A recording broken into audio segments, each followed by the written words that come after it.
So one of the kind of like big techniques that I want to start talking, start this conversation talking about is the idea of emotional conditioning, where advertisers will kind of condition you to feel a certain thing when you see their product. So obviously big ones have done this, like Coca-Cola. So now whenever you pretty much see the color red, or you see like a Coca-Cola somewhere, you feel like kind of like, you feel thirsty, you want to drink, but you also kind of feel almost like the happiness that the Coca-Cola ads have, you know? Yeah. Like childhood nostalgia, birthday parties. And exactly, yeah. So this goes like all the way back to Pavolv. And, you know, like Pavlov's dog, right? Where he conditioned the dog to, start, how do you pronounce it? Salivating, yeah. And whenever he rang a bell, right? You can do the same with advertising. So you take a unconditioned stimuli, which is your product, and you pair it with a conditioned stimuli, which is something the consumer already has an emotional connection with. So this might be a color, it might be a song, it might be a celebrity, but you pair them together so often that soon the consumer starts associating your product with that feeling. So Haagen-Dazs did this really, really well with their adverts, because they do kind of like very sort of like sexy, sensual adverts. And they did some not too long, well, maybe a little while ago now, with Bradley Cooper.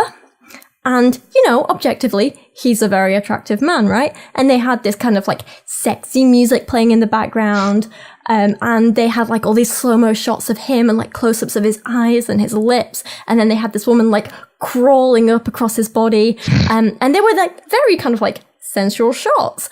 And then at the end, she stole the ice cream from him and like ran away with it. But the idea was they were taking this music, this actor, these like kind of romantic shots and things like that. And, you know, they were, because their target market is essentially women, and they were making these women feel arousal. They were making them feel like, yeah, I want to indulge a little bit.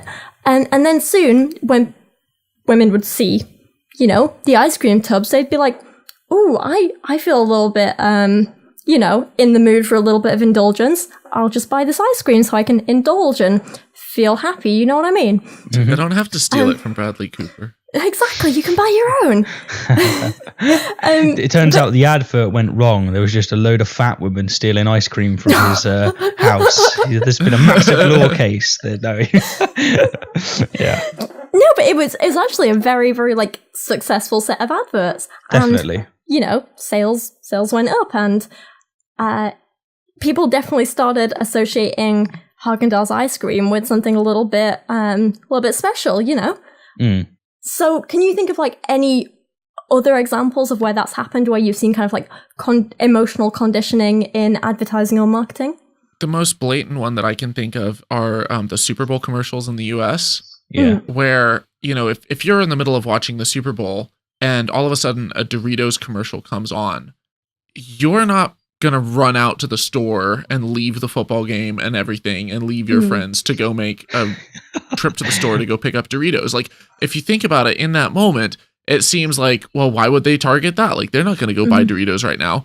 But they're playing such a long game where if every single time that you watch the Super Bowl, you see Coca-Cola and Doritos, Coca-Cola and Doritos, Bud Light, you know, you see all of these associations with the Super Bowl, then all of a sudden it's like the next time the Super Bowl comes around, it's like, well, we got to pick up some Coke, Doritos, and Bud Light. And it starts just becoming this natural thing where it's like these things that they have so heavily associated with the Super Bowl, and they always show people watching the Super Bowl eating these things. You know, you get this kind of nostalgia. You get this feeling of like, well, that's what you're supposed to do with it. And I mean, I despise Bud Light, not from just from a taste standpoint. But I think it's disgusting and it's fake beer. That's personal opinion. I'm sure that some of our listeners love it. That's fine. But did I mention this episode is sponsored by Bud Light? Now that's the way I was going to go. Sponsorship is a great example where... No, legal disclaimer, Bud Light is not associated with the Here and How in any way, shape, or form. Don't sue us. Please. No, for what it's worth, I quite like Bud Light. So there we go, we're even now. I don't really, I'm just saying it to cover our asses. No, I do. I'm joking.